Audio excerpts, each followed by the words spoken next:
नमस्ते दोस्तों, मैं ज्योत्सना प्रजापति आज आपके लिए एक चुटकुला सोहर गीत लेकर आई हूँ। गीत अगर पसंद आए तो लाइक करिए, शेयर करिए और कमेंट करके जरूर बताइए कि गीत कैसा लगा।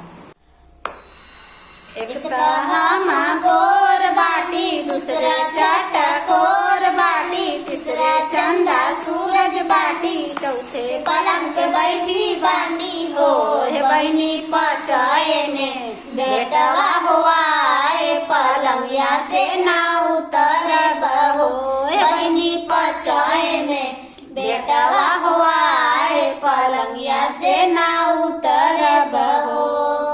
दुआरे से सासू आवे हमके समझावत आवे, दोनों हथवा जोड़त आवे हो। बहुआ आवत बाटे ससुर तोहार, पलंगिया से उतरी जातू।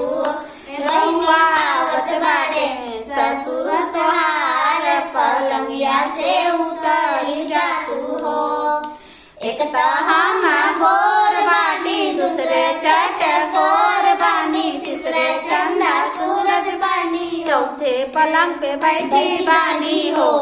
ए बहुआ पचाए में बेटवा हुआ, पलंगिया से ना उतर बहो। दुआरे से जेठनी आवे हमके समझावत आवे, दोनों हथवा जोड़त आवे हो। हे बहनी आवत बाटे जेठवा तोहार, पलंगिया से उतर जातू हो। बहनी आवत बाटे जेठवा तोहार, पलंगिया से उतर जातू हो। एक हम गोर बानी, दूसरे चटकोर बानी, तीसरे चंदा सूरज बानी, चौथे पलंग पे बैठी बानी हो। बहनी पचाए में बेटवा हुआ, पलंगिया से ना उतर बहो। बहनी पचाए में बेटवा हुआ, पलंगिया से ना उतर बहो। दुआरे से ननदी आवे हमके समझावत आवे, दोनों हथवा जोड़त आवे हो। हे भाभी आवत बाटे तोहर ननदोइया, पलंगिया से उतर जातू हो। हे भाभी आवत बाटे ननदोइया तोहार, पलंगिया से उतर जातू हो।